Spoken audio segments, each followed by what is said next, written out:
Почитувани новинари, почитувани кумановци.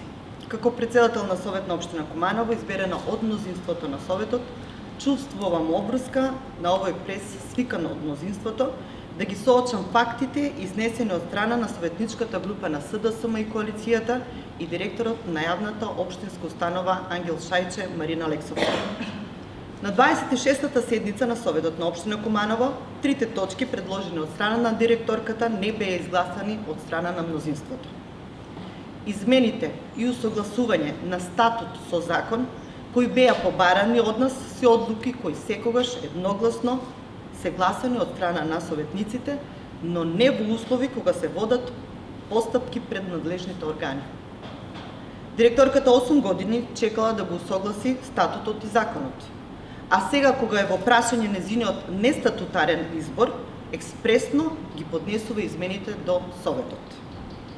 Советниците на мнозинството не ја гледат ургентноста за донесување на ваквата одлука и ќе чекаме разрешница од споровите кои се водат пред надлежните органи, се со цел да не посметаме на правилното донесена одлука.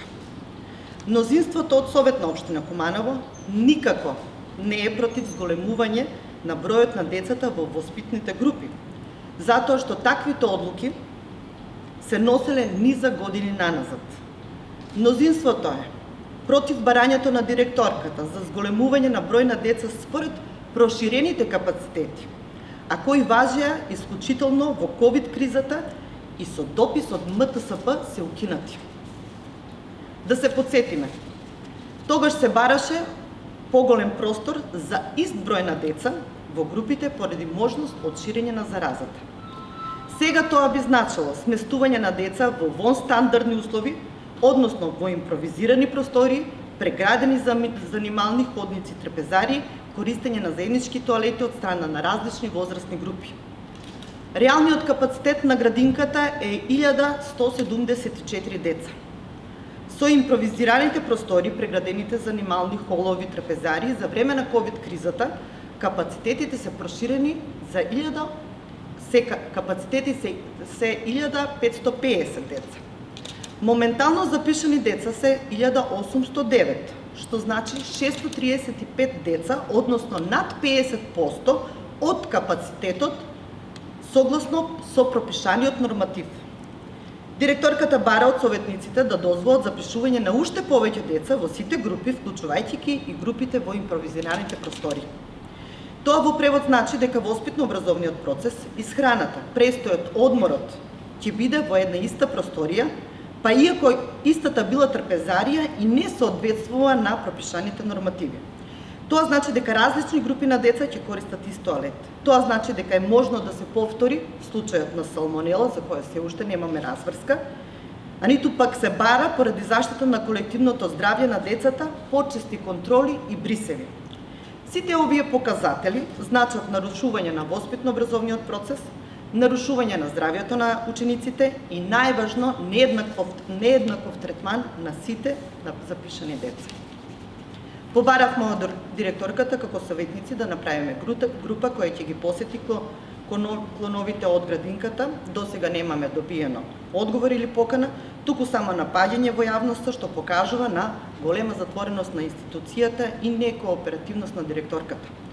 Од друга страна, согласно тврдењата на директорката и доставените табеларни прегледи од кои се гледа дека од 40 до 70% од запишаните деца отсуствуваат од престојот во градинката, се поставува прашањето дали директорката овозможува држење, осигурување на места во градинката по свое лично убедување или со партиски клуч, додека децата на обичниот граѓанин се на листа на чекање.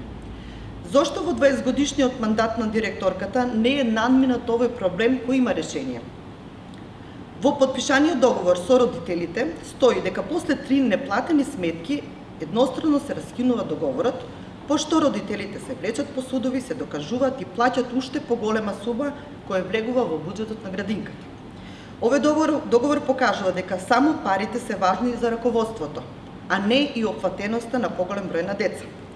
На седницата имаше предлози од советници кои сигурно не ги земала директорката како добронамерни, а треба да се размислат и управниот одбор да донесе одлука Доколку децата неоправдано отсуствуваат повеќе од 1 месец и не ги користат услугите, а на родителите не им е проблем да плаќат, нивните места службено да се отстапат на децата за на кои ова услуга им е реално потреба и се на листа на чекање. На тој начин капацитетите ќе се исполнат, поголем број на реални ученици ќе бидат згрижени, ќе го следат воспитно-образовниот процес и ќе се оствари улогата на оваа институција која треба да биде достапна за сите, не само за лични партиски врски. Бидејќи никој нема увид во финансиското работење на градинката, прашање е на кој начин се користат средствата кои што се плаќаат од страна на родителите на децата, а кои што во голем број отсуствуваат од детската градинка и не се реален трошок. Дали се точни тврдењата на родителите дека им се барат дополнителни средства и за хигиена? Дали во детската градинка се почитува колективниот договор и дали додатоците за вработените се исплаќаат согласно истиот? Зошто за спроведување на јавни набавки е ангажирано надворешно пензионирано лице по основа на договор на дело, а кој е долгогодишен соработник на директорката и дали истото лице е незаменливо со постоечкиот кадар во детската градинка? Што преземала директорката 20 години за проширување на капацитетите за сместување на деца? 2 пати изберена од страна на ресорниот министер за директор на институцијата. Зошто досега не е побарано од Министерството да се адаптират простори на понеднешниот пионерски дом на касарната во населба Карпош, бидејќи капиталните инвестиции се под директна надлежност на ресорното министерство?